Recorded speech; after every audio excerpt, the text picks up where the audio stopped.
દેશમાં કોરોના સંક્રમણના કેસ દરરોજ નવા રેકોર્ડ બનાવી રહ્યા છે। આ સાથે દેશમાં સક્રિય દર્દીઓની સંખ્યા પણ 30 લાખ થઈ ચૂકી છે, જે ખૂબ જ ચિંતાજનક છે। ગત વર્ષે વાયરસનો પ્રકોપ શરૂ થયો અને ત્યારબાદ પહેલી વખત સક્રિય દર્દીઓનો આંકડો 30 લાખે પહોંચ્યો છે। કોવિડ-19 માટે રાજ્ય સરકારની તજજ્ઞ ડોક્ટર્સની ટાસ્ક ફોર્સના સભ્યોને કોવિડ પ્રોટોકોલ સંદર્ભે વાર્તાલાપ। નમસ્કાર।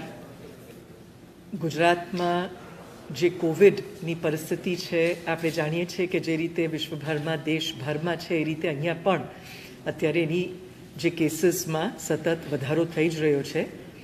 ત્યારે આપણે અવારનવાર આપણી જે ખાસ રાજ્ય સરકાર દ્વારા કોવિડ ટાસ્ક ફોર્સમાં જે સારામાં સારા તજજ્ઞો નિષ્ણાતો એમના જે ઇનપુટ્સ લઈને આપણે અવારનવાર આમાં જે ટ્રીટમેન્ટના ગાઈડલાઇન્સ છે એમાં ફેરફારો પણ કરીએ છીએ, સુધારા વધારા કરીએ છીએ।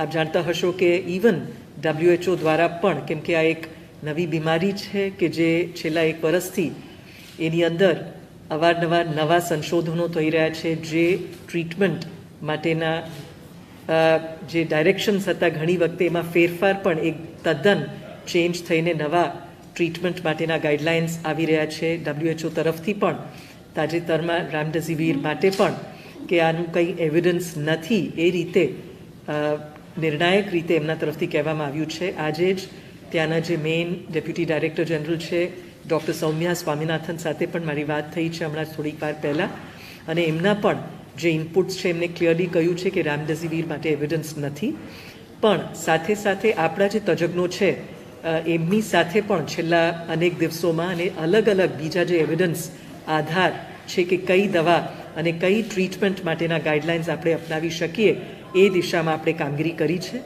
અને એમાં સૌ પ્રથમ આપણા જે additional director medical education doctor Raghavendra Dixit સાહેબ છે, હું એમને અનુરોધ કરીશ કે જે નવા ગાઈડલાઇન્સ આજે બનાવવામાં આવ્યા છે એનું બધા જ લોકોને જાણકારી આપે। આ ખાસ જેટલા પણ આપણા ડૉક્ટર્સ, ફિઝિશિયન્સ છે એમના માટે પણ ઉદ્દેશીને આ એક ગાઈડલાઇન્સ છે ટ્રીટમેન્ટ માટે, અને સામાન્ય જેટલી પણ આપણા જે લોકો કનેક્ટેડ વિથ હેલ્થ સેક્ટર છે સામાન્ય જનતા માટે પણ ઉપયોગી રહેશે। એટલે over to doctor Raghavendra Dixit. Can switch on your mic and speak please. નમસ્કાર। આપણે 1 વર્ષથી, સાચું કહીએ તો 1 વર્ષથી વધારે સમયથી કોરોનાની સામે ઝઝૂમી રહ્યા છીએ, અને નોવેલ ડિઝીઝ હોવાથી આપણે શરૂઆતમાં તો એ પણ ખબર નહોતી કે એનું ટ્રીટમેન્ટ શું, પણ 1 વર્ષના અનુભવ પછી અને જે સારવારની પદ્ધતિઓ અન્ય રાજ્યોમાં અપનાવવામાં આવી, નેશનલ ગાઈડલાઇન્સ જે બહાર પાડવામાં આવી, એમ્સના તજજ્ઞો સાથે જે ચર્ચા કરવામાં આવી, એને ધ્યાને લઈ સમયાંતરે ક્લિનિકલ પ્રોટોકોલ ગાઈડલાઇન્સમાં પણ સુધાર કરવામાં આવે છે। હવે તાજેતરમાં એમ્સના પ્રોટોકોલમાં માઇલ્ડ કેસીસમાં આઇવરમેક્ટિનનો ઉપયોગની યુઝ કરવાની સૂચના મળેલ છે। સાથે સાથે અન્ય રાજ્યો જેવા કે મહારાષ્ટ્ર, જ્યાં સૌથી વધારે કેસીસ છે, કર્ણાટકા, કેરલા, ત્યાંની અમે પણ પ્રોટોકોલ્સની જે ગાઈડલાઇન્સ છે મેનેજમેન્ટ ઓફ કોવિડ-19 મેનેજમેન્ટ એનું પણ અભ્યાસ કર્યું। અમારા જે તજજ્ઞો છે રાજ્ય સરકારની ટાસ્ક ફોર્સના સભ્યો તેમજ અન્ય નામાંકિત તબીબો જે સીધા સંકળાયેલા છે કોવિડ મેનેજમેન્ટના પેશન્ટ સાથે, જેવા કે સિવિલ હોસ્પિટલના તજજ્ઞો હોય, ગાંધીનગર સિવિલના હોય, અન્ય તજજ્ઞો હોય, એની સાથે ચર્ચા કરીને અમે થોડા ફેરફારો ક્લિનિકલ પ્રોટોકોલમાં કર્યા છે, અને અમે તમામ જિલ્લાઓમાં આ પ્રોટોકોલને અનુસરવા સૂચના આપેલ છે। એમાં ખાસ કરીને હું આપને જણાવું કે મોટા ભાગના કેસીસ માઇલ્ડ કેસીસ હોય છે, અને માઇલ્ડ કેસીસમાં અમે જે નવી શરૂઆત કરી છે એ છે ટેબ્લેટ ફેવિપિરાવિર અને ટેબ્લેટ આપણે આઇવરમેક્ટિન। આ 2 નવા અમે ક્લિનિકલ પ્રોટોકોલમાં, yes, tablet ivermectin IVER MECTIN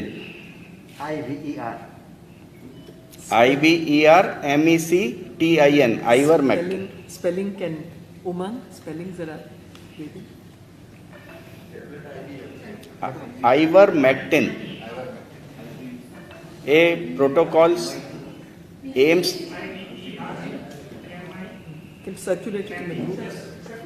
circulate કરી દે. અને બીજી ફેવિપિરાવિર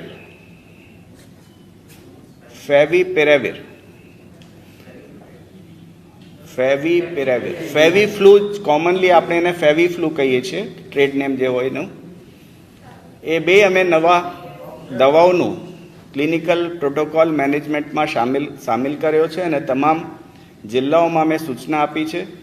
GMSCLથી પણ ફેવિફ્લુ તો આપવામાં આવતું જ હતું, આઇવરમેક્ટિન માટે કાર્યવાહી થઈ રહી છે અને એ પણ ટૂંક સમયમાં ઉપલબ્ધ થશે. અને આ ક્લિનિકલ પ્રોટોકોલ સિવાય પણ અમે અન્ય બાબતોમાં નામાંકિત તબીબો સાથે ચર્ચા કરી છે. આપણી સાથે ડૉક્ટર R.K. પટેલ સાહેબ છે, VN શાહ સાહેબ છે, તુષારભાઈ છે, માવલંકર સાહેબ છે.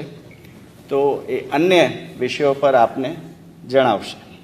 હવે જે ગાઈડલાઇન્સ, ટ્રીટમેન્ટ માટે ગાઈડલાઇન્સની વાત હમણાં ડૉક્ટર રાઘવેન્દ્ર દીક્ષિતે કરી છે, એને આગળ લઈ જતાં હું અનુરોધ કરીશ આપણા ડૉક્ટર VH શાહ સાહેબ, જે ઝાયડસ સાથે એસોસિએટેડ છે અને આપણા ટાસ્ક ફોર્સના પણ મેમ્બર છે, કે he can explain to us about favipiravir and આઇવરમેક્ટિન.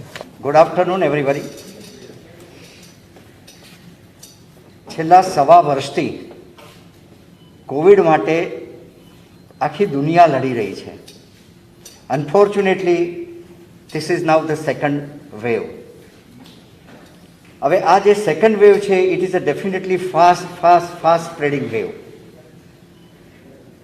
હવે લોટ ઓફ થિંકિંગ પ્રોસેસ વર્લ્ડની અંદર મેં કહ્યું કે આ 15 મહિનાની અંદર આ મેડિકલ સાયન્સનું ઇવેલ્યુએશન થયું એલોપેથીનું, એટલા રિસર્ચ નહીં થયા હોય, એટલા સ્ટડીઝ નહીં થયા હોય. 90,000 પ્લસ રિસર્ચ પેપર વર્લ્ડની અંદર કોવિડ ઉપર આ સમય દરમિયાન થયા.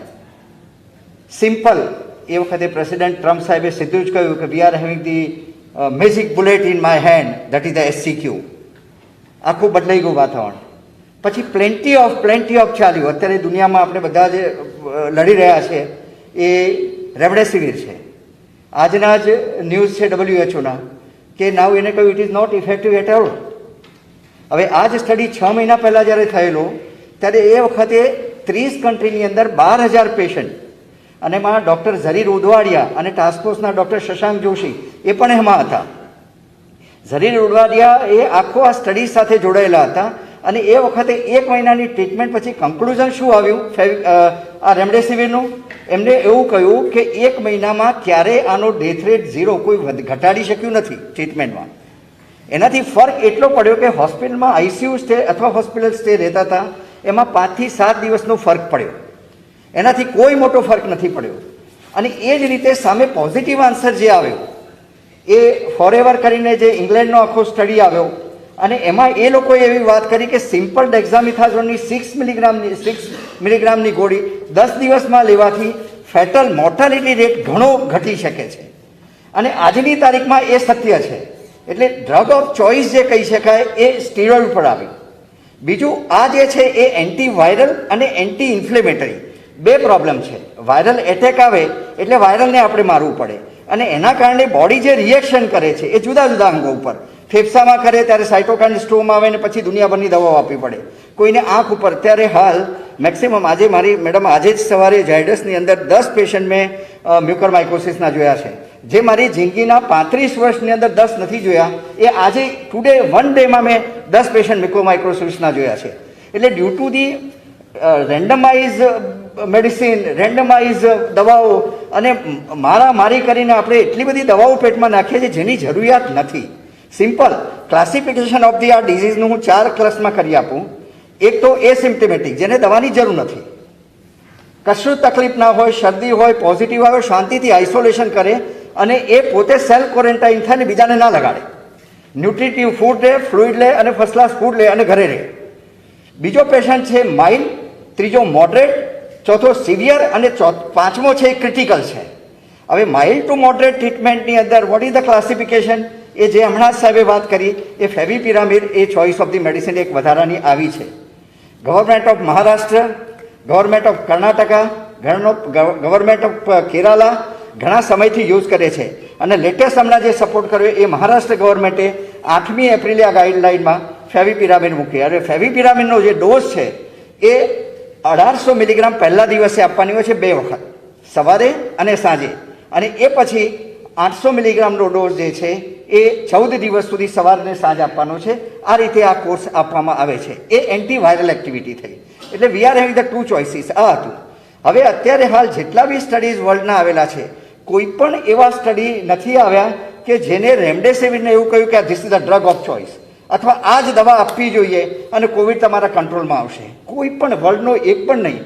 અને અનફોર્ચ્યુનેટ આજનો તો કહી શકાય, અથવા ફોર્ચ્યુનેટ જે ગણીએ, પણ WHO આજનું જ ગાઈડલાઇન છે. અને જરૂર પડશે તો હું સર્ક્યુલરમાં આપને આ મેસેજ પણ આપીશ કે WHO એવું કહ્યું કે રેમડેસિવિરનો દેર ઇઝ નો રોલ.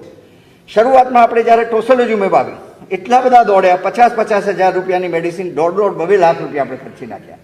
અને એ જ રીતે અત્યારે ગાંઠપણ ચાલ્યું છે. 1,000થી લઈને 4,000ની મેડિસિનના અત્યારે મધ્યપ્રદેશમાં લોકો 25,000 ને 30,000 એક દવાના લે છે. આની સાથે આપણે જેની કમ્પેરિઝન કરીએ તો ફેવિપિરામિડનો ભાવ કેટલો છે? તો આખો કોર્સ જે 14 દિવસનો તમે લો એ ખાલી 1,600 રૂપિયા છે. અને વિચ ઇઝ ઓલ્સો વર્કિંગ. તમે માઇલ્ડ ટુ મોડરેટમાં જે ઇફેક્ટ વાયરલ પર રેમડેસિવિર કરે છે એ જ આ કરે છે. ડૉક્ટર ફારૂક ઉતવાડિયા ફેઝ 3 ટ્રાયલ કરેલો અને એમના કન્ક્લુઝનમાં એમને એવું કહ્યું કે જે વાયરલ ગ્રોથ થતો હોય, વાયરલ જે છે એ રિપ્લિકા થતું હોય, એને અટકાવવાનો રોલ આ રેમડેસિવિરનો પણ છે. અને એ જ રીતે અટકાવવાનો રોલ છે એ ફેવિપિરામિડનો છે. એટલે ultimately we want to at least reduce the viral load અને વિથ ધી સપોર્ટિવ ટ્રીટમેન્ટ. એટલે આ થયું એ માઇલ્ડ ટુ મોડરેટમાં. પછી મોડરેટ ટુ જ્યારે સિવિયરમાં આવીએ ત્યારે પછી એનો રોલ છે હોસ્પિટલાઇઝેશન, ઓક્સિજન સપ્લાય, જે અત્યારે આપણે we are facing major crisis. પણ આ થવાનું અગેન કારણ અમારું એક મેડમ સાથેનું બી ડિસ્કશન ગયા અઠવાડિયામાં લગભગ 4 થી 5 વખત થયું છે. અને she is also forcing for the telemedicine. આનાથી 2 વસ્તુ થઈ શકે. એક સિમ્પલ વસ્તુ છે કે લોકો બહાર આવતા નથી, થોડી શરદી થઈ હોય તો ઘરમાં બેસી રહે છે. પછી પેલો રોગ એનું પોત પ્રકાશે 5મા દિવસે એકદમ વધીને આવે ત્યારે આપણે દોડીએ છીએ. એટલે આપણે માઇલ્ડ ફોર્મમાં ઘરે જ્યારે એસિમ્પ્ટમેટિક હોઈએ તો આપણે ડાયગ્નોસિસ આપણી જાતના નથી કરાવતા ને ઘરના 4, 5, 6 મેમ્બરને આપણે એને ગિફ્ટમાં આપી દઈએ છીએ. એટલે એના એ વસ્તુ એનું નિદાન થઈ જવું જોઈએ. બીજી વસ્તુ જે છે એ આ ટેલિમેડિસિનનો રોલ શું થઈ શકે કે દાખલા તરીકે મારા જાડસમાં જ તો રોજની અત્યારે 500 થી 1000 પેશન્ટની ઉપડી છે. હવે એમાંનો આ એક પોઝિટિવ લઈને આવી ગયો તો બીજા 10 જણને એ પોતે લગાડશે. સિવિલ હોસ્પિટલની કોઈ પણ ઓપીડીમાં આવે, હજારો પેશન્ટો બેઠેલા હોય, હવે એમાં એક પોઝિટિવ આવી ગયો તો એ હજારોને લગાવી શકે. તો જો ઘરે આ ટેલિમેડિસિન કરવામાં આવે તો હું માનું છું ત્યાં સુધી એનાથી આ રોકી શકાય. This is one of the આ કરી શકાય. એટલે સપોર્ટિવ ટ્રીટમેન્ટ આની સાથે આવશે. સપોર્ટિવ ટ્રીટમેન્ટમાં શું છે તો વિટામિન સી છે, ઝિંક ટેબ્લેટ આપવામાં આવે છે, વિટામિન D3 આપવામાં આવે છે, ivermectin. A few people are giving antibiotic, sometime doxy one or azithromycin. આ જુદા જુદા પ્રોટોકોલમાં જુદા જુદા સ્ટેટના આ છે. પણ અલ્ટિમેટલી એન્ટીવાયરલ એક્ટિવિટીમાં એ ફેવિપિરામિડ હોય કે આપણું રેમડેસિવિર હોય, એવું મેજર બુલેટ નથી કામ કરતું કે જેના કારણે આપણને વાયરલ લોડ ઘટી જાય અને આપણને કોઈ કોમ્પ્લિકેશન ન થાય. સો અલ્ટિમેટલી આ બંનેનો રોલ એવો છે કે એટલીસ્ટ એ રિપ્લિકા જે થાય છે વાયરલની અંદરના ભાગમાં વધતું, એને અટકાવવાનું કામ કરે છે. ડ્રગ ઓફ ચોઇસ આજની તારીખમાં recommended by the all the doctors, all the ICU people is a dexamethasone અથવા તો મેટ્રોલ કરીને જે દવા આવે છે.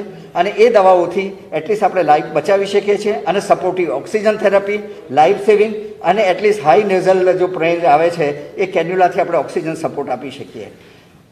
ઓક્સિજનમાં પણ એવું છે કે યુઝ કરતાં મિસયુઝ ઘણો થતો ગયો છે.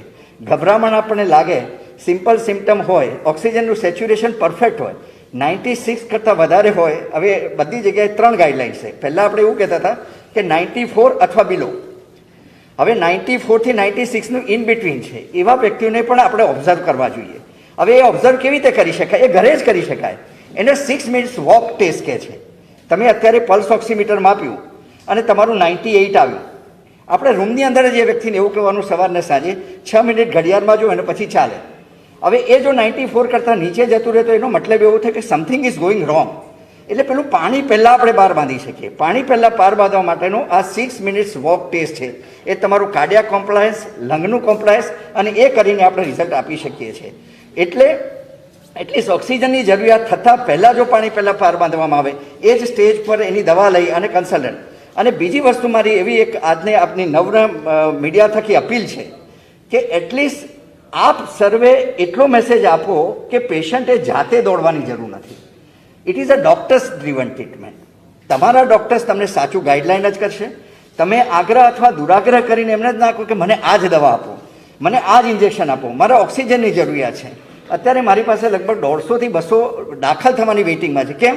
તો મને પોઝિટિવ આવે, મને કંઈ થઈ જશે તો ડૉક્ટર સાહેબ મને તમે જુઓ છો મારા ઝાયડસમાં કેટલું તોફાન થયું હતું ગયા 15 દિવસની અંદર રેમડેસિવિર માટે, વિચ વોઝ નોટ નીડેડ.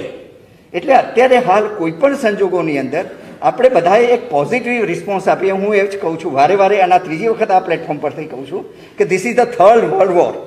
અને આ વર્લ્ડ વોર કોની સામે લડી રહ્યા છે? તો આપણે વાયરસની સામે લડી રહ્યા છીએ.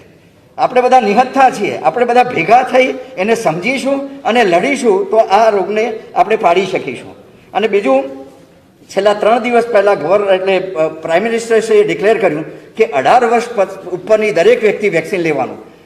Hard immunity and herd immunity. Herd immunity લાવવા માટે, આપણી જાતોને બચાવવા માટે, આ બધું તો આપણે ટ્રીટમેન્ટના પ્રોટોકોલની વાત કરી, પણ હર્ડ ઇમ્યુનિટી લાવવા માટે આપણે બધા ભેગા થઈ અને વેક્સિનેશનનો જે છે એ આપણે ડ્રાઈવ ચલાવવું પડશે. મોદી સાહેબે જૂન સુધીનો ટાર્ગેટ 59 કરોડનો આપેલો છે કે એ કોઈ પણ અંતમાં, અને એના લોજિસ્ટિક તૈયાર છે. એવું નથી કે ખાલી હવામાં વાત કરી અને વેક્સિન ક્યાંથી આવી જશે, પ્રોડક્શન ક્યાંથી આવશે. 3 મેજર ડિસિઝન લેવાયા છે. ઇમ્પોર્ટ અહીંયા થશે અને વેક્સિનેશન મળશે. ઇમ્પોર્ટના માટેનું પ્રાઇવેટાઇઝેશન કરી નાખ્યું, પ્રાઇવેટની અંદર પણ વેક્સિન મળી શકશે. એટલે lot of things are happening. પણ અલ્ટિમેટલી આપણે બ્લાઇન્ડ રમી રહ્યા છીએ. પહેલાં આપણે રમતા હોય છે ને, એમાં બ્લાઇન્ડ રમે છે લોકો. આ બ્લાઇન્ડ રમી રહ્યા છે. કેટલું બધું, મેં ના કહ્યું 90,000 પ્લસ એટલા બધા પ્રોટોકોલ બદલાયા. એક ડ્રગ ઓફ ચોઇસ આવી ગયું સ્ટીરોઇડની. પહેલું જ્યારે ઇંગ્લેન્ડ જર્નલમાં આવ્યું, new England journal of the એનો આર્ટિકલ, એમને કહ્યું કે ભૂલથી પણ સ્ટીરોઇડ નહીં વાપરવાની. આ ડિઝીઝની અંદર સ્ટીરોઇડ વાપરી તો તમે ગયા સાહેબ. શરૂઆતના બધા અમે ડૉક્ટર્સ બી એવું કહેતા કે આ સ્ટીરોઇડ તો વપરાય જ નહીં. હવે now what is that magic bullet is a steroid. એટલે અલ્ટિમેટલી આ બધા જ સમજી રહ્યા છે. Lot of scientist are working, but ultimately answer is a vaccination and vaccination. Herd immunity develop કરીશું અને થર્ડ વેવને ન લાવવો હોય. This is the second wave. We are all scientist are expecting even third wave also. અને third વેવને જો ન લાવવું હોય તો આપણે બધા ભેગા થઈ અને આ કોરોનાને હરાવવાનો એક પ્રયત્ન કરવો જોઈએ. પોઝિટિવિટી માહોલમાં લોકો ડિપ્રેશનમાં જતા રહ્યા છે. લોકો વચ્ચે લોકડાઉનની વાતો કરવા માંડે. લોકડાઉન કરીશું, લોકો મરી જશે. બિકોઝ શરૂઆતમાં લોકડાઉન થયું because we were not knowing કે વેર વી આર ફાઇટિંગ. હવે આપણને ખબર છે કે ક્યાં ફાઇટ કરવાનું છે. એટલે ગરીબોનું પણ ધ્યાન રાખી, મિડલ લોઅર ક્લાસનું પણ ધ્યાન રાખી અને ગવર્મેન્ટનું ડિસિઝન છે એ સંપૂર્ણપણે સત્ય છે. જય હિન્દ.